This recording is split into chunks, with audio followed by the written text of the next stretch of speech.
Before we get into the video, guys, I just want to let you know, use my code in my bio to get 30% off Trident DFS's premium picks. We've been having some huge wins.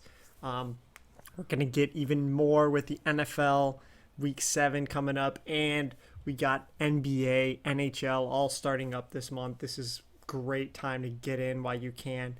30% off. These picks make you money. 600 units profited in the year 2024, and we're just getting started. Let's get into the UFC predictions. UFC Vegas 99. I'm going in right away, starting off Austin Lane, Robelis de Spain on the prelims. I like Austin Lane. He's from Florida, where I'm from. And we got Robelis de Spain, who actually trains in Orlando. He trains actually with one of my friends down in Orlando. Obviously, Robelis de Spain kind of coming off a fraud check against Waldo Cortez Acosta. Austin Lane coming off 2 knockout losses. One to Janata Deniz, who is a very good kickboxer, and the other one coming to Justin Tafa. Robelis de Spain, he's got crazy reach, 85-inch reach, I think. I'm off the top of my head. And Austin Lane, obviously, former NFL player, very good athlete. These guys are both great athletes. I'm going to go with Robelis de Spain here by knockout. I think we've seen kind of Austin Lane kind of be susceptible to being chinned. In all respect to him, I like him. But de Spain's got that reach. He's a bronze medalist in Taekwondo in the 2012 Olympics. He's a very skilled striker. Obviously, Cortez Acosta was able to hold him down, and that's a bit of an issue, but I just got to go with the reach and the power here. So I'm going Robelis de Spain. Let's move on to Melissa Martinez versus Alice Ardeline. Melissa Martinez, both of these fighters are coming off losses. Alice Ardeline's coming off a loss to Shauna Bannon. Split decision. A lot of people thought she actually won. And Melissa Martinez is coming off a loss to... Hold on, sorry. I had this pulled up. Let me just find it again. Elise Reed, who is a pretty decent fighter. She's actually fighting on this card as well, against Jessica Penne. Well, I wouldn't say decent, but she's all right. She's got wins over like Corey McKenna and Jinyu Frey, which I don't know if you can rate those very high. But I'm going to go with Alice Ardeline here. I like her like her striking. And I think, honestly, she's coming off a more competitive fight with Shauna Bannon, and you can have a pretty good argument that she won. So I'm going to go with Alice Ardeline here by decision. Let's move on to Elise Reed, as I mentioned a little bit ago, taking on Jessica Penne. Jessica Penne is 41 years old. Elise Reed is 31. I don't think I need to say anymore. Especially, I don't know, I just favor the younger person for the most part, especially in really lightweight classes. She's coming off a loss to Tabitha Ricci, and before that, she lost to Emily Ducote. Elise Reed, most of these women fights are actually all coming off losses. It's kind of embarrassing.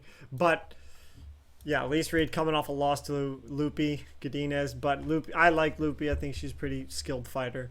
I'm going to go... this is tough.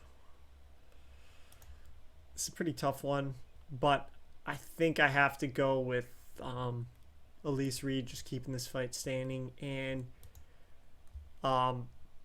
getting a win by just decision. I'll go with Elise Reed by decision. So now we're going to Jocelyn Edwards versus Tamiris Vidal. Jocelyn Edwards just fought Aileen Perez, I think, and I remember Edwards landed a head kick on Perez, but Perez won this fight. she also got rocked by Perez at one point. I think it was a spinning back fist that rocked her. But Jocelyn Edwards is a pretty strong girl. She's pretty big too. She's 5'8". She's 29 years old. 70-inch reach for a woman. That's pretty, pretty long reach. And Jocelyn Tamir's Vidal, I think she's on the shorter side. Let me pull it up. She is 5'6", 68-inch reach, so she's got a disadvantage in height and reach, but she's younger. She's coming off that boob punch knockout loss to Melissa Gatto, who I think is a pretty skilled striker. Melissa Gatto is for women's MMA.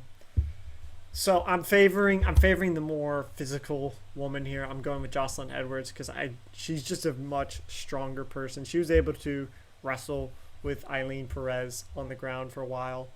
We're moving on to a bantamweight fight in the men's division. This is Jake Hadley taking on short notice Cameron Smotherman because Brady Heistand had to pull out with an unknown injury. I really like Jake Hadley. He's coming off that win, short notice over Colin Loughran. Cameron Smotherman, on the other hand, is on a regional scene guy. He fought on the Contender Series. He lost to Charalampos Grigoriou, who is a very high-level guy. But before that, he was on a 4-fight win streak with 2 knockouts. Then after his loss to Charalampos Grigoriou, he took on Mando Gutierrez, who, as you know, was on The Ultimate Fighter, young prospect guy, 27-year-old. I thought he was pretty skilled, but Smotherman knocked him out. And then after that, he took on Ryan Coos, won by split decision, and Ryan Mandala, and he won by anaconda choke. This is a hard fight for me because obviously we're kind of getting a young up-and-comer, 27 years old, Cameron Smotherman. Jake Hadley, I think, is not that much older. I think he's 28. Yeah. Jake Hadley, I like the striking, like the wrestling defense on him. I have to say I'm probably going to go with a guy.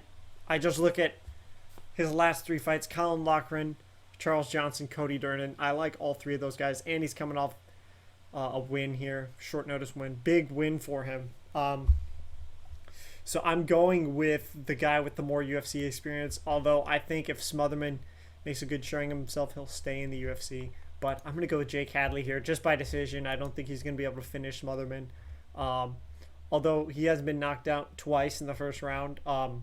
Once by Grigoriou, who's very good, and another time by CJ Jimenez in Fury FC. But let's move on to another bantamweight fight on this card. This is Brad Katona taking on Gene Matsumoto. I'm going with let me explain. Gene Matsumoto, I like him. He beat Dan Argueta, and before that, nice decision win on the Contender Series. He's a young up-and-comer. I like his ground game. I think Katona's had too many close fights. Too many fights where he looks like he's about to lose, and he just kind of outworks the people. He's very strong. I'll give him that. But his wins in the UFC are Cody Gibson and Jesse Butler, and neither of those guys are very, very impressive. I'm not going to say they're bums or anything because they're in the UFC.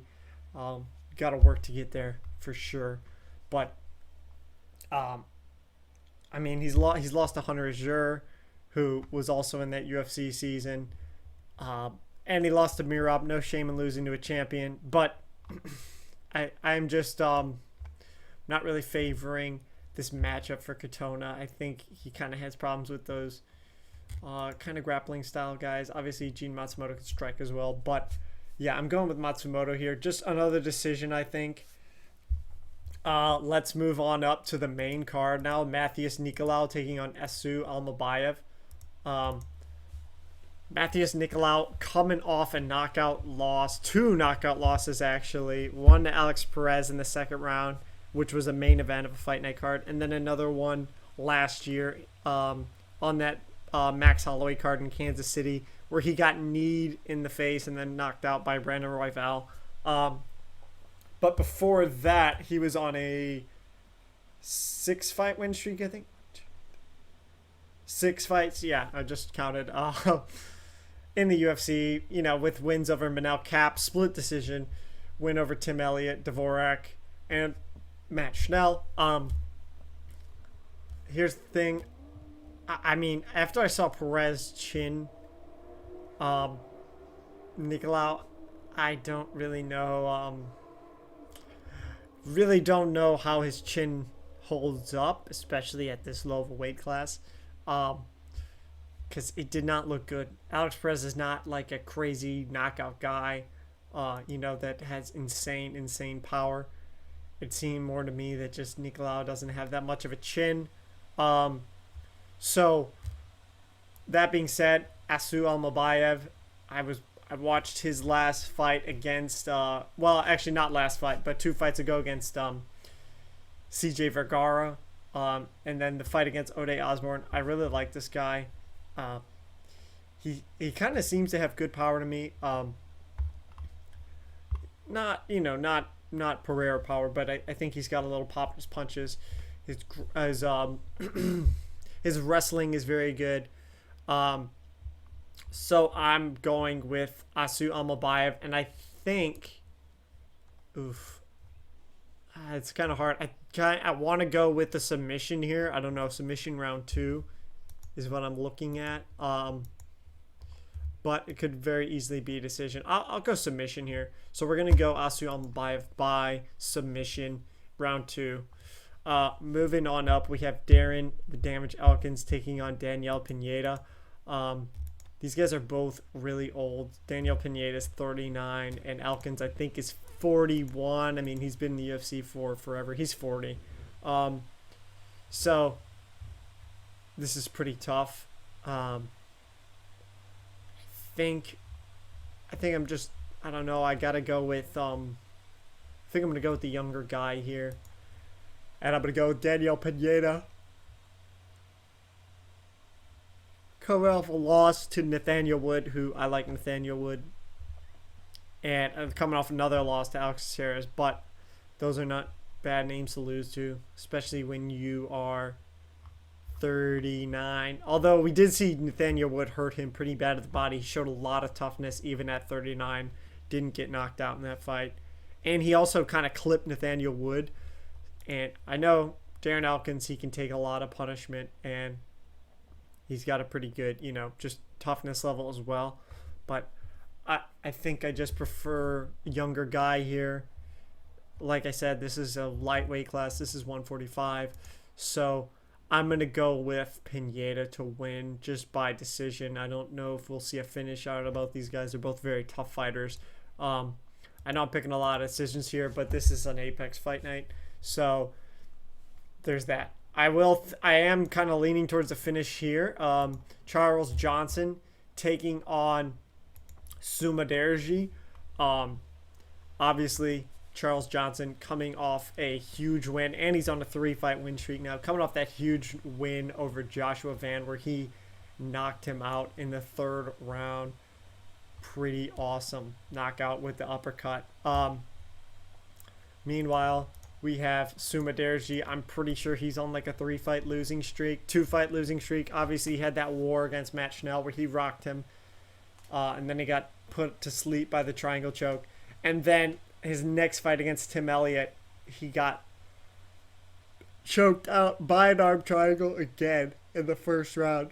So I'm going to go with the guy who's got the momentum. I know he's older. He's 33 years old versus Sumaderji, who's 28, so he's a younger guy. But I'm going to go with Charles Johnson, and I think I'm going to go with knockout. I think he's going to get a knockout here. And I'll say maybe 3rd round knockout, kind of similar to the Josh Van fight, back and forth fight, and then he's able to find an opening and connect on Sumaderji. So yeah, we're gonna go with knockout here. Moving on up to the co-main event of this card, Rob Font taking on Kyler Phillips. Rob Font, 37 years old. Love his boxing. Other than that, he's coming off a loss to Davison Figueiredo where he got kind of he got wobbled, but it was a decently close fight. I did just think Font. I don't think Font won a round. Kind of trying to think back on it because that was last year. And then before that, he got controlled on the ground by Corey Sandhagen, one-armed Corey Sandhagen, in a short notice fight for him. But I don't know. But then obviously before that, he knocked out, TKO'd Adrian Yanez. That was a very impressive win. Stopped the young up-and-coming guy.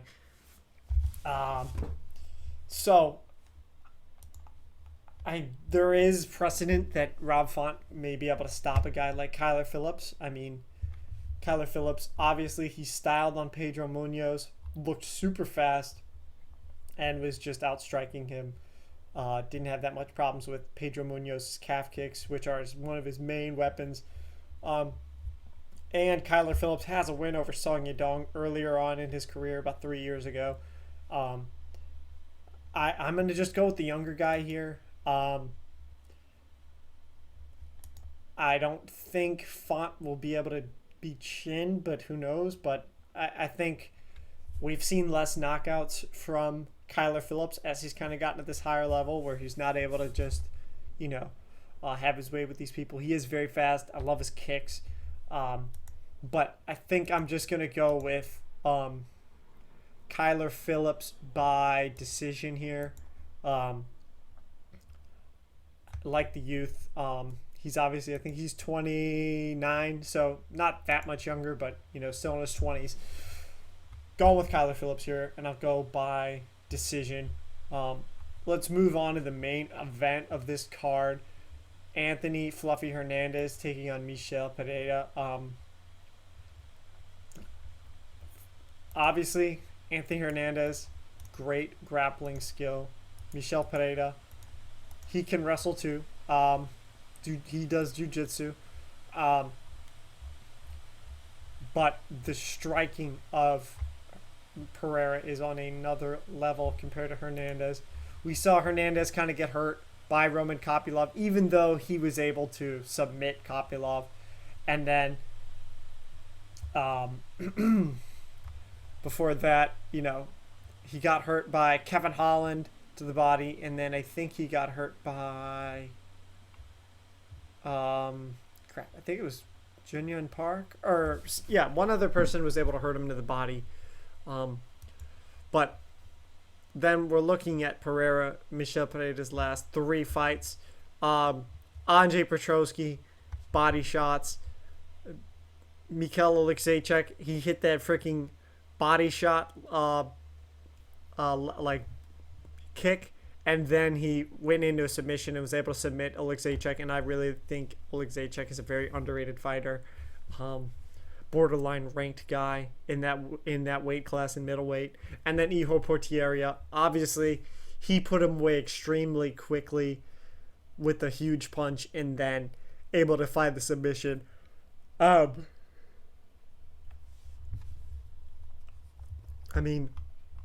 Michel Pereira is a very, very large man. He's very muscular, very athletic, speed, very fast.